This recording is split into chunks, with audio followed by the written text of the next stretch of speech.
Então vamos lá, meus irmãos, vamos lá, continuando o nosso 8º dia de aula, de Hermenêutica 1 e 2. Nós estamos aqui no último bloco, nossas aulas estão sendo gravadas. E agora, para a gente concluir, meus irmãos, essa parte dos 2 slides, vamos ler também algumas linhas aqui sobre os judeus agora, né, alexandrinos, que nós vimos há pouco no material que a gente tinha acabado de passar, né, dos slides. Então, minha irmã, faça as honras para nós, lendo esse parágrafo, por gentileza. Os judeus alexandrinos. Sua interpretação era determinada mais ou menos pela filosofia de Alexandria. Adotavam o princípio fundamental de Platão de que não se deveria acreditar em nada que fosse indigno de Deus. E sempre que encontravam coisas no Antigo Testamento que não estavam de acordo com sua filosofia e que ofendiam o seu senso de adequação, se valiam das interpretações alegóricas. Filo foi o grande mestre entre os judeus desse método de interpretação. Ele não rejeitou completamente o sentido literal da escritura, mas considerou como uma concessão aos fracos. Dá uma pausa aqui. Perceba, ele também não desprezou e não rejeitou o sentido literal. Só que ele achava que se você fica só na literalidade, você é muito pequenininho.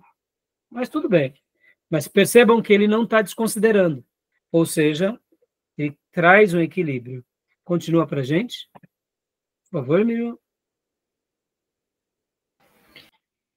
Para ele, o sentido literal era meramente um símbolo de coisas muito mais profundas. O significado escondido das escrituras era o que tinha grande importância. Ele também nos deixou alguns princípios de interpretação. Negativamente, ele diz que o sentido literal deve ser excluído quando qualquer coisa dita for indigna de Deus, quando então uma contradição estaria envolvida, e quando a própria escritura a alegoriza. Positivamente, o texto deve ser alegorizado quando as expressões forem dúbias, quando palavras supérfluas forem usadas, quando houver uma repetição de fatos já conhecidos, quando uma expressão for variada, quando o emprego de sinônimos, quando um jogo de palavras for possível em qualquer uma de suas variedades, quando as palavras admitirem uma pequena alteração, quando a expressão for rara, quando houver qualquer coisa normal no número ou tempo do verbo. E aqui tem a referência. Essas regras, naturalmente, abrem caminho para todo tipo de más interpretações. Veja alguns exemplos em Fahar. Já a gente vai ver... Opa, desculpa, minha irmã. Então, aqui ele só cita algumas fontes, né? Então, percebam que essas regras naturalmente abrem o caminho para todo tipo de má interpretação. Irmão, sejamos honestos. Vamos lá. Quem gosta muito aqui, né, de uma fé mais calorosa, sejamos honestos. Muitas vezes, quando a gente se entrega às questões espirituais sem pé no chão, a gente corre esses riscos de estar vendo Deus, de estar vendo o diabo onde a gente só imagina, e de repente não tem nada disso. Percebam, negar o sobrenatural eu diria, uma tolice, mas também, sabe, querer rebuscar demais o sobrenatural, tem hora que a gente também corre uns certos riscos, entendeu? Por isso que é importante a gente ter pé no chão e a cabeça nos céus, tá bom, meus irmãos? Bom, tudo bem até aí, meus irmãos? Vocês viram que a gente releu novamente, com mais detalhe, os 2 slides, né? Tudo bem até aí? Bom, para a gente concluir essa parte, para a gente ir para outra, né? E só para concluir, agora, olha só, no livro-texto, ele vai trabalhar sobre 2 outras correntes de interpretações que acontecem aqui, olha, por volta do ano 800 depois de Cristo, que são os caraítas. Essa seita, denominada por Fahar como os protestantes do judaísmo, foi fundada por Hanan ben David por volta do ano 800 depois de Cristo. Tendo em vista suas características fundamentais, podem ser considerados como descendentes espirituais dos saduceus. Então, o que o autor está colocando aqui para nós? que por volta do ano 800 depois de Cristo, um grupo de judeus, também chamados caraítas, começam a fazer aqui uma leitura, uma interpretação das Escrituras. Eles eram considerados descendentes espirituais dos saduceus.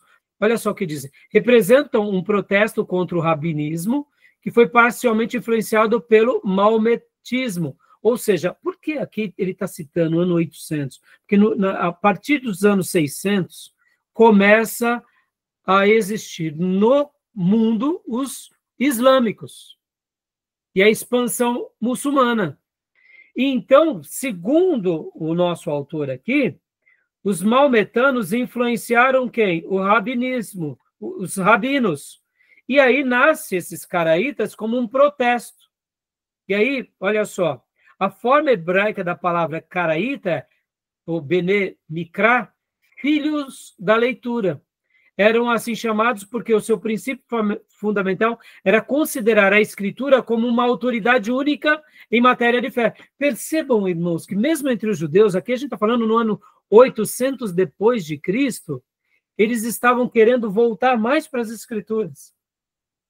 Pastor, mas eles acreditavam em Jesus aqui? Não, não acreditavam. Mas percebam que dentro dos próprios judeus está tendo um movimento de reinterpretação onde eles são chamados filhos da leitura. Eles queriam, eles consideravam a Escritura como autoridade única em matéria de fé. Isso significa que, de um lado, uma desconsideração da tradição oral e da interpretação rabínica, e do outro, um estudo novo e cuidadoso do texto da Escritura. Então, percebam que até mesmo dentro dos próprios judeus, eles estavam tendo aqui uma, vamos dizer assim, uma redescoberta, né? Interessante isso, né? Tá bom? E um outro grupo também que surge é os cabalistas. Lembra daqui a pouco eu falei sobre a cabala? Ela nasce aqui, ó, no século XII. Os cabalistas, o movimento cabalista do século XII era de uma natureza bem diferente. Ele realmente representa um reductio ad absurdum, ou uma palavra latina, né? Do método de interpretação usado pelos judeus da Palestina. Embora também usasse o método alegórico dos judeus alexandrinos, eles procediam na suposição de que todo o Massorá, até mesmo os versos, palavras e letras, sinais de vogais e acentos, tinham sido dados a Moisés no Monte Sinai. E que os números das letras, cada uma delas, a transposição, a substituição, tinha um poder especial e até mesmo sobrenatural. Na sua tentativa de desvendar os mistérios divinos, validam-se dos seguintes métodos. E aí, ó, irmãos, eles fazem uma confusão violenta, esse grupo, né? Que pode ver que eles tentam pegar as palavras e tentam decifrar mistérios pela Bíblia, usando as palavras e a somatória de palavras e combinações, como ele menciona aqui, ó, gematria, de acordo com a qual podiam substituir uma dada palavra bíblica por outra que tivesse o mesmo valor numérico. Notaricon, que consistia em formar palavras pela combinação das letras iniciais e finais, ou considerando cada letra de uma palavra como a letra inicial de outras palavras, e temourá, que denotava um método de criar novos significados pela permuta de letras, palavras, etc. Tá bom, meus irmãos? Essa parte aqui da cabala, ela é mais complicada. Resumindo, o que os cabalistas fazem? Os cabalistas, assim, vou tentar ser bem objetivo, tá, meus irmãos? Eles tentam fazer uma leitura da Bíblia mística, com cálculo, mais ou menos como que fazem aqueles que são seguidores de horóscopo, sabe? Constrói um mundo infinito de possibilidades, e é uma confusão só. Mas isso também foi um movimento hermenêutico dentro de quem? Dentro dos judeus, tá bom? E para a gente concluir aqui, uma última corrente que nasce são os judeus espanhóis, no século XII a XV. Um método mais sadio de interpretação foi desenvolvido entre os judeus da Espanha, quando a exegese da igreja cristã estava na maré baixa, e o conhecimento no hebraico quase perdido, alguns judeus instruídos na península dos Pirineus reacenderam as luzes dos candelabros. Algumas de suas interpretações são citadas até hoje. Os principais exegetas entre eles foram Abrão, Aben, Enzra, Salomão, Isaac, Jarti, e Davi, Quinche, Isaac Aberbanel e Elias Levita, Nicolau den Lira e Reuchilim receberam grandes ajudas desses estudiosos judeus. O que ele está falando aqui? Judeus espanhóis. Olha só, prestem bastante atenção nessa citação. Nesse período, que é o século XII ao século XV, já tinha passado as cruzadas, a igreja ela estava totalmente pagã, havia pequenos grupos que se rebelavam do catolicismo aqui, como foi o caso, por exemplo, dos valdenses, de Pedro Valdo, mas dentro dos judeus espanhóis, eles começam a estudar o quê? Estudar a Bíblia e, principalmente, resgatar o conhecimento do hebraico. Percebam, irmãos, que Deus, na sua soberania, vai trabalhando, até mesmo nos judeus, ao longo da história, para, quem sabe, lembrar o povo cristão de que o Velho Testamento tinha sido escrito em hebraico e precisava ser estudado novamente. Tá bom, meus irmãos? Hoje, essa parte ficou um pouquinho mais técnica, mais difícil, mas eu tive que fazer esse resumo de praticamente 1.500 anos, né? Então, é só para mostrar que, ao longo desse período todo, os judeus também interpretaram. Hoje não vai dar mais tempo, né? Mas na próxima aula nós estaremos trabalhando aqui algo mais voltado, principalmente aqui, ó, história dos princípios hermenêuticos na igreja cristã. Esse período, que é chamado período patrístico, é um período muito lindo, tá, meus irmãos? Muito lindo. É simplesmente maravilhoso. Então, a gente vai dedicar um tempo bem considerável da página 17 até a página de número 21. Porque se vocês entenderem esse período, que é o período patrístico, a escola de Alexandria, aqui, ó, no 3º século, depois, esses grandes nomes, Clemente de Alexandria, Orígenes, a escola de Antioquia, ao ano aqui, 378, João Crisóstomo, Teodoro de Montsuet, quem mais? Aqui. Esse período, chegando aqui, ó, o tipo de exegese ocidental, e parando aqui, até essa página, porque aí depois vem o período da Idade Média, essas páginas, eu fiz esse caminho todo para a gente chegar aqui. Esse período aqui, irmãos, é um período maravilhoso, é um dos períodos mais importantes da história do cristianismo. Ó, olhando para mim, os olhos de vocês nos meus olhos, percebam, a gente falou um pouco da interpretação bíblica entre os judeus. Falamos deles na história. Agora a gente vai entrar na interpretação bíblica na igreja, nos pais da igreja. Ou seja, essas páginas, elas vão estar sendo o resumo de 500 anos de história. Então, perceba, a base do cristianismo, cristianismo bíblico, cristianismo, poderíamos chamar de raiz, está aqui. Quando entra o período chamado período da Idade Média, é quando a igreja se perde, que a igreja cristã, ela se torna uma igreja pagã, e aí ela vira a igreja católica apostólica romana. Aí a interpretação bíblica dela aqui, na Idade Média, se perde. Agora, talvez você me pergunte, pastor, mas e nesses 500 primeiros anos? Não teve nenhum problema a igreja? Claro que teve, irmãos. Claro que tinha um pensador aqui, outro acolá, que pensava de forma herética. Claro, tivemos Ário, por exemplo, com o arianismo.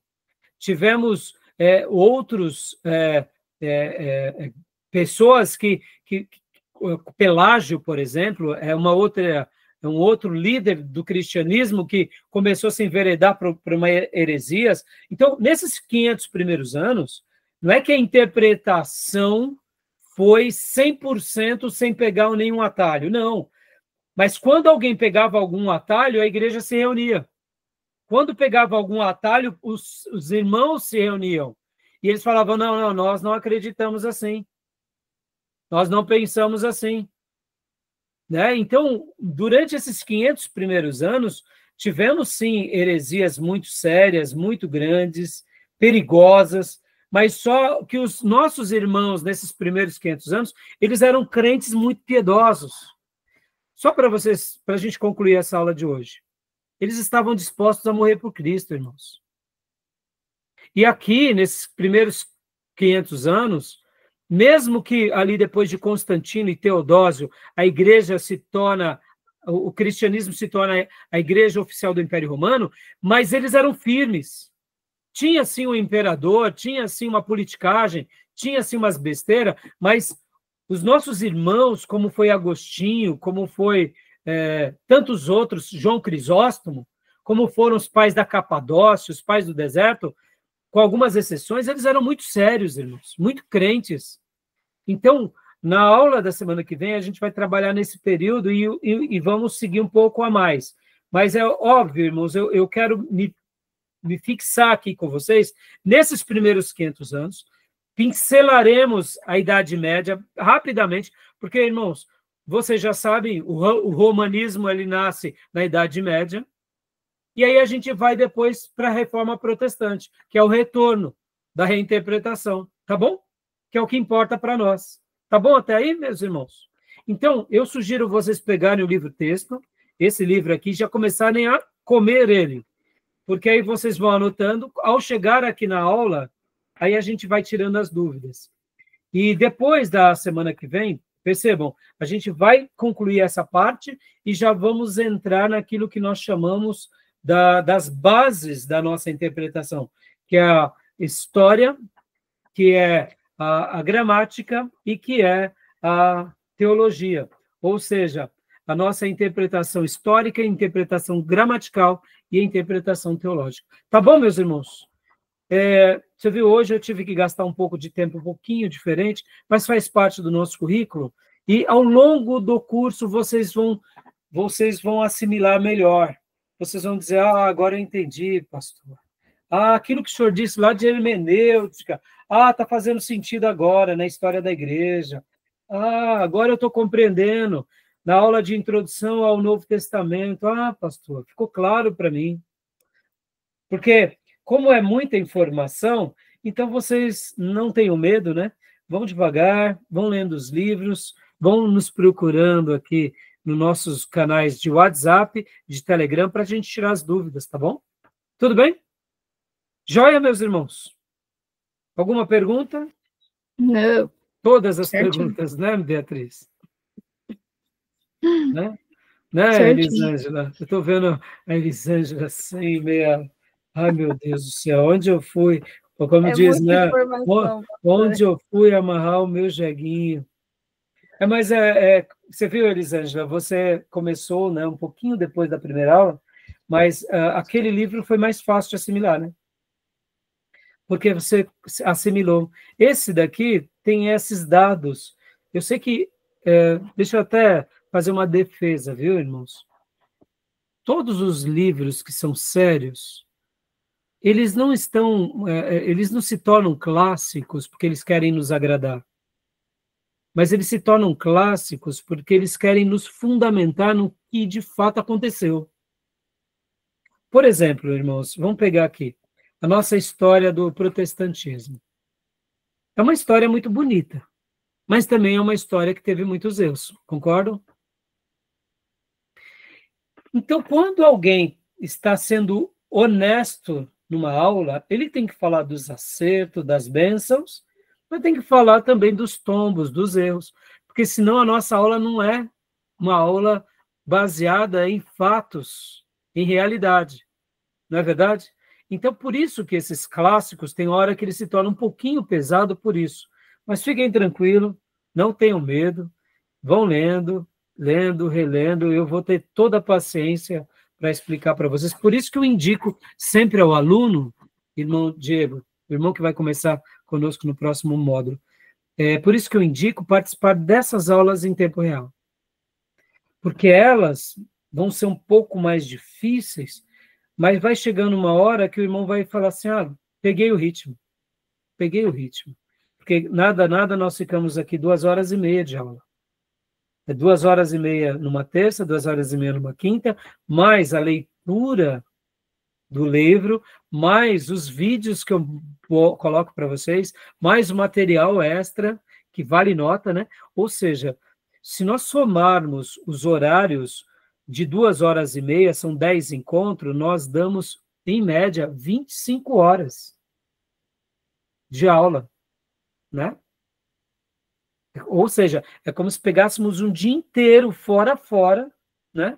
Fora isso, tem os materiais extras. Então, a somatória de horas aula de cada módulo vai mais de 35 a quase 40 horas aula. É muito tempo, cada módulo. E o bom de fazermos em tempo real é isso, porque de repente, poxa, eu não entendi isso. A pergunta que a irmã fez há pouco no módulo anterior, né, Beatriz? Pastor, mas os judeus não interpretavam? Aí você vê, ó, deu a resposta para a irmã. Interpretavam. Só que os judeus, ao mesmo tempo, interpretavam, eles foram criando o quê? As suas tradições. Por isso que Jesus condena as tradições deles. Aí eu pergunto, a Igreja Católica Apostólica Romana, ela é baseada no quê? Em tradições. Caem no mesmo erro. E nós hoje, Igreja de Jesus, será que a gente também não está preso nas nossas tradições? Perceba, olha o perigo, se a gente não tomar cuidado, a gente vai estar abraçado à nossa placa da nossa denominação, ao nosso estatuto. Perceba que o quanto o meu dever aqui é ensinar os irmãos a serem apaixonados pela palavra. Porque se os irmãos forem apaixonados pela palavra, vocês serão cristãos poderosos onde quer que vocês estejam. Se Deus levantar vocês como ministros, vocês vão ensinar a palavra, vão ajudar as pessoas. Porque, irmãos, a gente acha que um errinho de interpretação não tem problema. Meus irmãos, um errinho hoje, amanhã, depois de 10 anos, vira um errão. Depois de 100 anos, vira um abismo. Foi assim que a Igreja Católica se perdeu. Tá bom? Tudo bem, meus irmãos? Alguma pergunta, alguma dúvida? Não? Então tá bom. Então, querendo Deus, nos vemos terça-feira. Desejo a todos os meus irmãos um excelente final de semana. As minhas ovelhinhas eu vejo domingo. Aos demais irmãos, nos encontramos terça-feira. Tá bom? Deus abençoe, meus irmãos. Amém. Amém. Graças a Deus. Boa noite. Boa Graças noite. a Deus, pessoal. Com Deus. Deus abençoe. Amém. Tchau. Boa noite.